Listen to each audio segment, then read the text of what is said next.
Alright, so here we have actually another example of taking some time to think about the standard or non-standard play. I'm playing with You're Not in Danger and Isildur on PokerStars here, and I'm about 25k deep.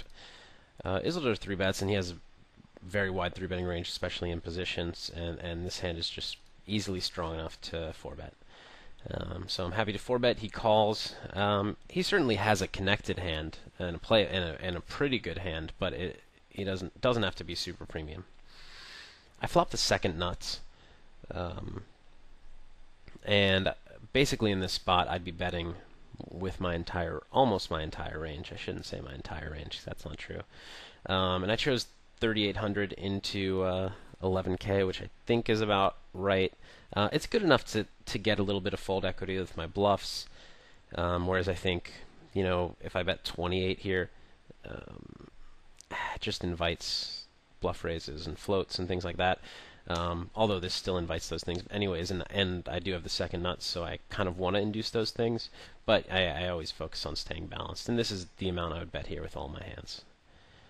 He calls. Now, Isildur calls a little bit lighter on the flop than most, and it's tough to put him on a range. He certainly can have any flush, as well as just any pair, even with a gut shot, potentially like 3-4-5, like 10-9-8, things like that. Turn is a 6, so I don't have the second nuts anymore. I do have the 10 blocker, though. I am still pretty confident about my hand. However, I don't see a ton of value in jamming, especially when I 4-bet pre-flop.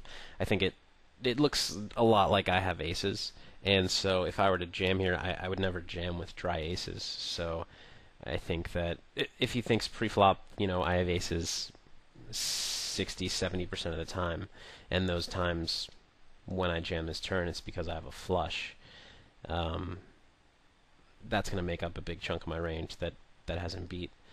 So I don't think he can hero call me, and really, what can he hero call me with that might not bet himself, either here or on the river?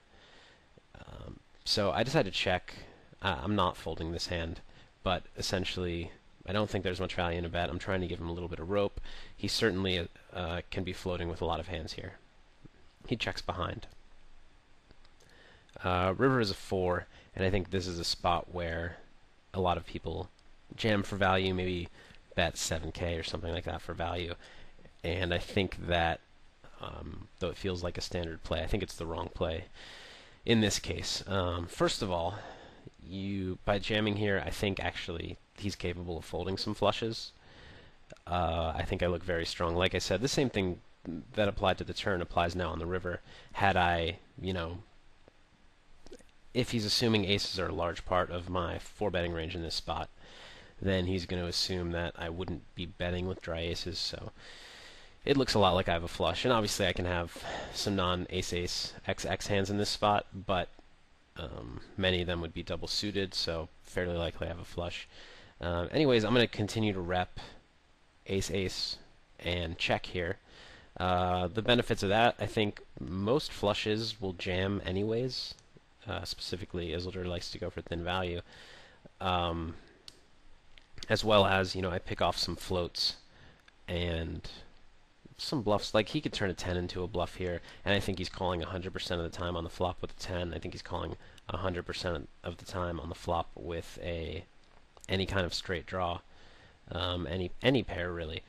The fact that the 4 hits makes me a little bit less inclined to check, just because he can have 3-4-5, and I don't think he would value bet it. It's definitely possible, but that's a hand that could potentially look me up if I bet myself. But I think overall, I make about the same from flushes, and obviously more from bluffs by checking. And I do check. He ends up jamming. I obviously call, and he did end up having a straight draw that missed. Didn't decide to bluff the turn and decided to jam the river, which I think looks very credible from him. But just another example of, and obviously, this worked out well for me, and it's not always going to work out so well. The times he checks behind 5-3 or checks behind a 6 or something like that. But it's another example of kind of thinking outside the box in a spot where people think, oh, okay, he checked behind turn, he doesn't have a hand that can bet. He probably, can call me with a low flush, so I'll just bet.